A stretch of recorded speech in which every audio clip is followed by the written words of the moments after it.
Kidney രോഗിയെ സഹായിക്കാൻ ഇടവക തിരുനാളിന് പള്ളിമുറ്റത്ത് കപ്പലണ്ടി വിറ്റ് വികാരിയച്ഛൻ. തൃശൂർ നെടുപുഴയിൽ സെന്റ് ജോൺ ബാപ്റ്റിസ്റ്റ് ദേവാലയത്തിലാണ് സംഭവം. തൃശൂർ നെടുപുഴ ദേവാലയത്തിൽ വിശ്വ സ്നാപക യോഹന്നാന്റെ നാമധേയത്തിലുള്ള ദേവാലയത്തിലാണ് തിരുനാൾ ദിവസം വികാരിയച്ഛൻ പള്ളിമുറ്റത്ത് കപ്പലണ്ടിക്കട തുറന്നത്. ഇടവകയിലെ കിഡ്നി രോഗിയായ വ്യക്തിയുടെ വൃക്ക മാറ്റിവെക്കൽ സർജറിക്ക് വേണ്ടി പണം കണ്ടെത്തുന്നതിനായാണ് വ്യത്യസ്തമായ രീതിയിൽ ശ്രമം നടത്തിയത്. ചികിത്സാ സഹായ സമിതി രൂപീകരിച്ച് ധനസമാഹരണം നടത്തുന്നുണ്ടെങ്കിലും ആവശ്യമായ തുക ലഭിച്ചിട്ടില്ലെന്ന് വികാരി ഫാദർ ജോബ് പടയാട്ടിൽ പറഞ്ഞു. ആഘോഷങ്ങൾക്കൊപ്പം സാമ്പത്തികമായും സാമൂഹികമായും പിന്നോക്കം നിൽക്കുന്നവരെയും രോഗം മൂലം ദുരിതം അനുഭവിക്കുന്നവരെയും ചേർത്തുപിടിക്കുക തന്നെയാണ് സഭ ചെയ്യുന്നതെന്ന് ജോബച്ചൻ പറയുന്നു.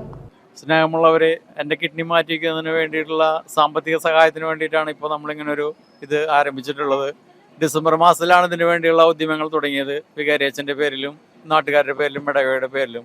അപ്പോൾ നിങ്ങൾ എനിക്ക് വേണ്ടി പരമാവധി നിങ്ങളാൽ കഴിയുന്ന സാമ്പത്തിക സഹായം ചെയ്യണമെന്ന് ഞാൻ അഭ്യർത്ഥിക്കുകയാണ്. നിങ്ങളുടെ അടുത്ത് എനിക്ക് വേണ്ടി പ്രാർത്ഥിക്കുകയും ചെയ്യണം. അച്ഛന്മാരുടെ കപ്പലണ്ടിക്കടയിൽ കപ്പലണ്ടി കൊണ്ടുള്ള വിവിധ വിഭവങ്ങളാണ് ഒരുക്കിയിരിക്കുന്നത്.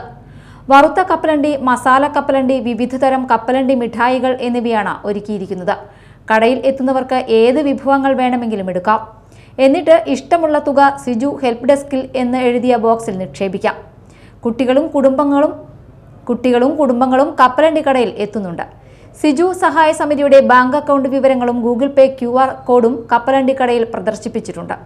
ചികിത്സാ സമിതി കൺവീനർ ജിപ്സൺ, അംഗങ്ങളും സിജുവിന്റെ സുഹൃത്തുക്കളായ ടോണി, ബിജു, സിജു എന്നിവരും കോൺവെന്റ് സുപ്പീരിയർ സിസ്റ്റർ മേഴ്സി, കൈക്കാരന്മാരായ ബേബി തളിയത്ത്, ജിഷോ വർഗീസ്, ഷാജു തോമസ്, ജിസൽ ജോളി എന്നിവർ ചേർന്നാണ് കപ്പലണ്ടി കടയിലൂടെ ചികിത്സാ സഹായം ശേഖരിക്കുന്നത്.